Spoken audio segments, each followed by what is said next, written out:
की घोषणाएं जो है फेल हुई। उन्होंने जिस जिस प्रकार से घोषणाएं की थी वो पूरी नहीं हुई और भाजपा पे इस टाइम विश्वास दिया जनता का।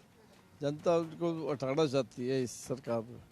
कांग्रेस में इसका जो है ना, कांग्रेस का ज़्यादा वो।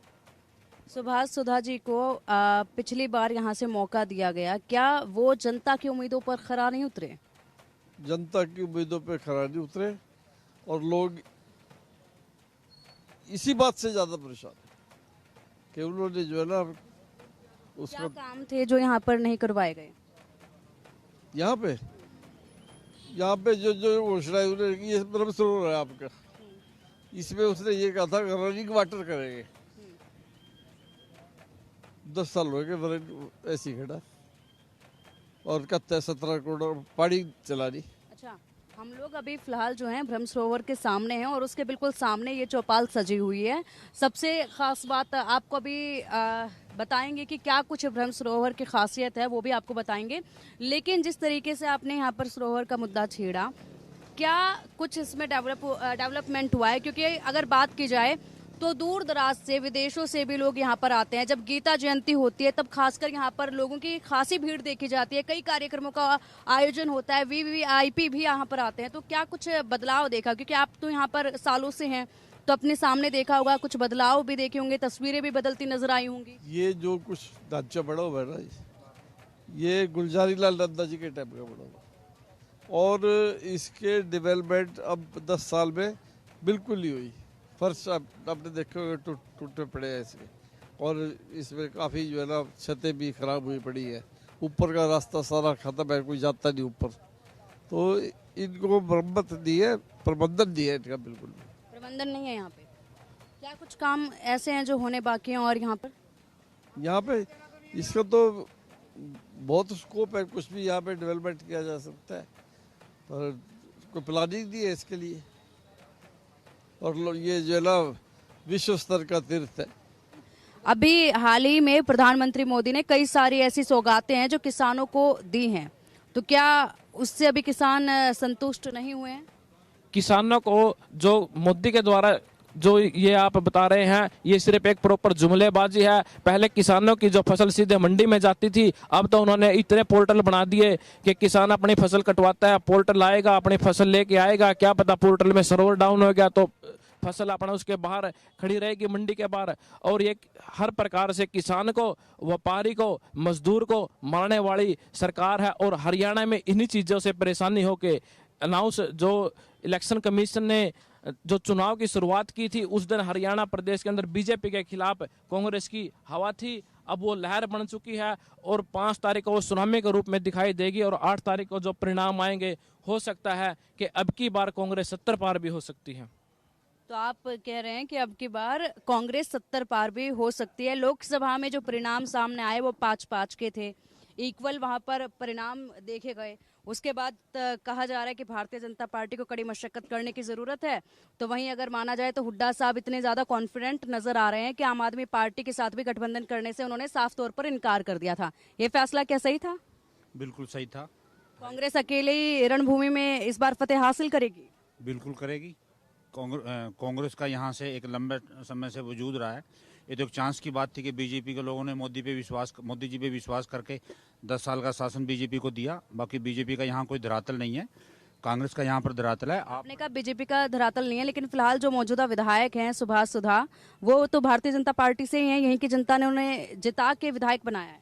देखिए, यहाँ जो विधायक बनाया गया था वो मोदी जी का विश्वास जनता ने किया था और मोदी जी को वोट दिया था। विधायक को यहाँ कोई नहीं जानता।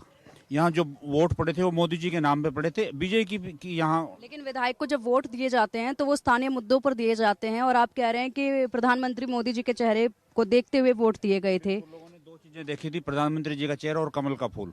तो अब क्या हुआ? देखिए, मोदी जी जिन बातों को लेकर सत्ता में आए थे और स्टेट्स के जो मुद्दे रहे हैं, किसानों के, रोजगार के मुद्दे, प्रोग्रेस के मुद्दे, वहाँ बिल्कुल सरकार टोटली फेल रही है। और अब लोग सरकार को बदलना चाहते हैं। अब सरकार को बदलने के बाद जो उनके पास सामने बेहतर ऑप्शन है वो कांग्रेस है, लोग कांग्रेस को वोट देंगे। कांग्रेस को आप बेहतर ऑप्शन बता रहे हैं, किस तरीके से कांग्रेस बेहतर ऑप्शन है? क्योंकि निर्दलीय भी मैदान में है, बात करें जेजेपी भी मैदान में है, आम आदमी पार्टी भी मैदान में है, आईएनएलडी भी मैदान में है गठबंधन के साथ, तो कांग्रेस ही क्यों? देखिए, आप आम आदमी पार्टी, आईएनएलडी, जेजेपी, इनके बारे में मेरे से बेहतर जानते हैं कि उनकी आज हरियाणा में क्या दशा है। वो ठीक है कि जेजेपी पिछले इलेक्शन में एक जोड़ तोड़ से कुछ एमएलए ले गए थे, आज़ाद लोगों को जो अपनी हैसियत आज़ाद जीतने के रखते थे उनको टिकट दिए थे। इस बार तो जेजेपी को वो लोग भी नहीं मिले। रही बात इनेलो की, इनेलो का तो अपना पूरा कैडर और पूरा सिस्टम ही हरियाणा में खत्म हो चुका है। हरियाणा में दो ही पॉलिटिकल पार्टी सिस्टम सर्वाइव कर रही हैं, या तो कांग्रेस या फिर मोदी जी। बीजेपी यहाँ नहीं है। कांग्रेस और बीजेपी के बीच में सीधी कांटे की टक्कर आप बता रहे हैं कि यही दोनों पार्टियां जो सरवाइव कर रही हैं। नहीं, मैं कांग्रेस और बीजेपी के बीच में नहीं बता रहा, मैं कांग्रेस और मोदी जी के बीच में बता रहा हूँ। बीजेपी नहीं है यहाँ पर। यहाँ पर सिर्फ मोदी जी है, मोदी जी का नाम चल रहा है। जिस दिन मोदी जी रिटायरमेंट, केंद्र में मोदी जी और यहाँ पर कांग्रेस, दो पार्टी। हाँ, जिस दिन मोदी जी रिटायरमेंट लेंगे, बीजेपी यहाँ से अपने आप रिटायर। केंद्र में मोदी जी से आप संतुष्ट हैं? नहीं। अभी आपने कहा कि मोदी जी और यहाँ पे कांग्रेस। देखिए, मोदी जी ने जो मुद्दे दिए थे, जो प्रदेशों को उन्होंने जो मुद्दे दिए थे, वो अपनी बात लोगों को कहने में कामयाब रहे थे, लेकिन उनको संतुष्ट नहीं कर पाए। वो बात आके धर्म पे, पाकिस्तान पे और फिर हिंदू मुस्लिम पे आके सिमट जाती है। एक लोगों की भावनाओं को एक समय तक भड़काया जा सकता है, उसके बाद तो लोग रोजगार की बात करते हैं, प्रोग्रेस की बात करते हैं। रोजगार और प्रोग्रेस धरातल पे नहीं है। ठीक है, आपने अभी कहा कि कांग्रेस जो है, इस बार कांग्रेस को मौका दिया जाए। कांग्रेस का घोषणा पत्र आज आ चुका है, 7 प्रमुख वादे उसमें किए गए हैं। सरकारी नौकरी अक्सर ही मुद्दा रहा है हरियाणा में, पक्की भर्तियों को लेकर अक्सर ये मुद्दा रहा है। एमएसपी का मुद्दा जो है वो जोरों शोरों से लगातार कई सालों से चलता आ रहा है यहाँ पर। उसके अलावा महिलाओं को 2000 रुपये देने की बात कही है, 500 रुपये में सिलेंडर देने की बात कही है, 300 रुपये यूनिट जो है वो फ्री देने की बात की है, 25 लाख रुपए जो है 25 लाख रुपए तक का इलाज देने की बात कही है। ये इतनी बड़ी बड़ी जो घोषणाएं हैं, क्या ये धरातल पर कांग्रेस ला पाएगी? अगर जीतती है तो क्या इसमें आपका विश्वास है? बिल्कुल मेरा विश्वास है इसमें। कांग्रेस ने यहाँ लंबे टाइम तक जो शासन किया है और जिसने सरकार ने यहाँ हरियाणा में साधन खड़े किए हैं, तो सरकार के पास इतने साधन है कि वो इन सभी घोषणाओं को बड़ी आसानी से पूरा कर सकती है। तो इसमें मुझे कोई शक नहीं है कि ये सब होगा और बड़ी आसानी से होगा। अगर कांग्रेस पर इतना भरोसा है कि दोबारा से कांग्रेस पर विश्वास जताया जाए और वो ये चुनावी वादे जो आज किए हैं इनको पूरा कर देंगे, तो कांग्रेस जब सत्ता में थी तो उसको सत्ता से हटाया ही क्यों गया? हरियाणा की जनता ने हटाया ही क्यों? देखिए, जब कोई पार्टी सत्ता में लंबे समय तक रहती है, एक हर पार्टी को लोग नए आदमी को मौका देना चाहते हैं, उससे देखना चाहते हैं कि हमारे लिए क्या कर सकता है। लोग थोड़े से एक धार्मिक भावना देश में थी और धर्म के नाम पे मेरे ख्याल में लोगों ने प्रोग्रेस के नाम पे सत्ता नहीं बदली थी, अपनी जरूरतों के नाम पे, एक धर्म के नाम पे सत्ता बदली थी। और अब वो लोग, उनका जो धर्म का जो काम उन्होंने देखना था वो देख लिया। उनका धर्म से अब मन भर चुका है। लोगों को रोजगार चाहिए, प्रोग्रेस चाहिए, दूसरी चीजें चाहिए। अब लोग उस तरफ घूम रहे हैं, मुड़ रहे हैं उसकी तरफ। क्या कुछ फिलहाल मुद्दे हैं थानेसर विधानसभा सीट पर जो पूरे नहीं हुए, जिनका पूरा होना जरूरी है? ऐसा ना, कर्मचारियों का मुद्दा बड़ा तकड़ा है। एक ओपीएस का है, पुरानी ओल्ड पेंशन जरूर मिलनी चाहिए कर्मचारी को।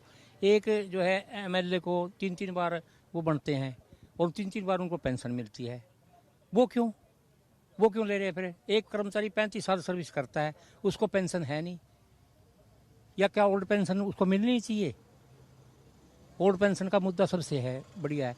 कर्मचारियों को जब भी जो है वो देते, क्या देते? 2%, 1% डीए बढ़ाते, डीए बढ़ता ज़्यादा और लेकिन देते है नहीं। ये ना, ये कई मुद्दे हैं हमारे, इनके सारे जो है। ओल्ड पेंशन एक मुद्दा हो गया, और स्थानीय मुद्दे की अगर बात करें तो इसके अलावा स्थानीय मुद्दे क्या हैं? तो ये है कि जो है स्थानीय मुद्दे तो प्रोग्रेस है, ये विकास है थाने सरकार जो है। थाने सर में अभी बीजेपी से विधायक हैं, कितना काम उन्होंने कराया है? तो ये तो बस हमारे तो जो मुद्दा था बता दिया आपको, सही ओपीएस का। बस ओपीएस का आपका मुद्दा है। स्थानीय मुद्दों की अगर बात कर लें तो क्या कुछ मुद्दे हैं थानेसर विधानसभा सीट से?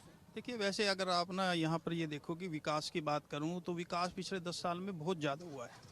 आप एलिवेटेड ट्रैक देखो, आप यहाँ से क्रॉस करोगे ना तो 5 फाटक के ऊपर एलिवेटेड ट्रैक बना है, ठीक है। 100 बेड का नया हॉस्पिटल बना है, ठीक है। हमारे यहाँ पे आयुर्वेदिक यूनिवर्सिटी बनी है, नर्सिंग कॉलेज बने हैं। तो विकास हुआ है, जिसको विकास कहते, सामुदायिक केंद्र बने हैं। तो अन्य कोई ऐसा नहीं है, यहाँ कॉलेज भी है, यूनिवर्सिटी भी है, यहाँ पर चिकित्सा की भी अच्छी सुविधाएं हैं, यहाँ पर शिक्षा की भी अच्छी सुविधाएं हैं।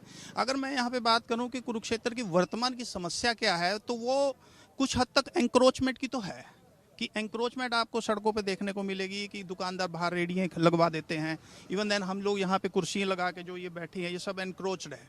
ठीक है, ये समस्या तो यहाँ है, लेकिन अगर आप बात विकास की करते हो तो यहाँ पर पिछले 10 साल में एक मतलब जिसको आप कहो कि जो दिखता है विकास वो दिखता है। एलिवेटेड ट्रैक बहुत बड़ा काम है। वो अंदर जो है मतलब आप ये मानिए कि 5 फाटक के ऊपर से अब ट्रेन की वजह से जो घंटों जाम लगते थे वो आने वाले टाइम में 1 महीने या 2 महीने बाद जब ये चल जाएगी तो वो बन के खड़ा है। वहाँ पर सिर्फ ट्रायल होना है अब ट्रेन का, तो वो बहुत बड़ा काम है। अस्पताल का काम बहुत बड़ा था, तो यूनिवर्सिटी आयुर्वेदिक बनी वो भी बड़ा था। तो अगर कोई आदमी इसको विकास नहीं मानता वो उनकी अपनी व्यक्तिगत सोच हो सकती है, लेकिन मुझे लगता है कि इस कुरुक्षेत्र की जो वर्तमान में अगर चाहे वो कोई भी सरकार आए, एक हल्की फुल्की जो भी समस्या है वो एनक्रोचमेंट की है। अदरवाइज आप किसी से ये पूछो कि क्या विकास करोगे, ये भी तो बताओ ना कि और ये विकास की आवश्यकता है। कुरुक्षेत्र में आज हम सुबह से और यहाँ पर लोगों से बात करने की हमने कोशिश की थी और यहाँ पर सरोवर पर ही स्थानीय लोग जो हैं वो कई सारे मौजूद थे। हम उनसे जानना चाह रहे थे चुनावी माहौल और यहाँ के स्थानीय मुद्दों पर बात करने की कोशिश कर रहे थे, लेकिन कोई भी इंसान बात करने के लिए तैयार नजर नहीं आया। सब चुनाव से कतराते नजर आए कि हमें कोई दिलचस्पी नहीं है, चुनाव को लेकर हम कुछ नहीं कहेंगे। जबकि इससे पहले पानीपत, सोनीपत जहाँ से भी हम आए वहाँ पर लोगों ने दिल खोल के अपने विचार सामने रखे। यहाँ पर ऐसा क्यों? स्थानीय उनकी अपनी सोच होगी ऐसी को स्थानीय मुद्दे हैं। अभी एक बाईपास निकलना था वो नहीं निकला है। अभी एक यहीं बस स्टैंड बनना था यहीं इसी के पास, वो भी नहीं बनवाया गया है। घोषणा करते हैं, कई साल से जगह भी खाली पड़ी है। और भी ऐसे कई मुद्दे हैं, क्योंकि इसको कहते हैं कि विश्व स्तर का पर्यटन स्थल बनाएंगे, लेकिन उसके लिए कुछ नहीं किया गया है। अब काशी में इतना पैसा खर्च कर दिया, दूसरी जगह इतना पैसा खर्च कर दिया, लेकिन यहाँ जहाँ विश्व स्तर का पर्यटन स्थल है वहाँ वो काम नहीं किया गया। तो झूठी घोषणाएं हैं, तो लोगों को इस चीज़ का दुख भी है। कांग्रेस से अशोक अरोड़ा जी मैदान में हैं, किस तरह से विश्वास उन पर आप रखते हैं? नहीं, अशोक अरोड़ा जी पहले भी रहे हैं और उन्होंने विश्वसनीय कार्य किए हैं, कि नेक इंसान है, ऐसी बात नहीं। अशोक अरोड़ा जी निश्चित रूप से कामयाब है। और अभी जो सुभाष सुधा जी विधायक है मौजूदा, क्या उन्होंने कुछ धरातल पर काम नहीं किए? धरातल पर उन्होंने किया, मैं बताता हूँ जो किया कि उन्होंने 5 साल तक जिनकी कॉलोनियाँ थी 5 साल तक रजिस्ट्री ऑफ बैन और अपनी कॉलोनी काटनी शुरू कर दी, और अब इलेक्शन के टाइम वो खोल ली गई, उसके बाद फिर बंद कर देंगे। तो गरीब आदमी का इतना शोषण किया गया है कि वो अपनी मकान भी बना सके। वो उन्होंने प्रॉपर्टी डीलर का ज़्यादा काम किया है, पैसा बनाने पर, अपना घर बनने पर ज़्यादा काम किया है उन्होंने। आपके लिए कौन से स्थानीय मुद्दे प्रमुख हैं जिस पर काम होना चाहिए? कोई भी सरकार अगर बनती है यहाँ पर तो उसके बाद ऐसे मुद्दे जिन पर प्रमुखता से ध्यान दिया जाए। एक तो बाईपास की बहुत ज़रूरत है।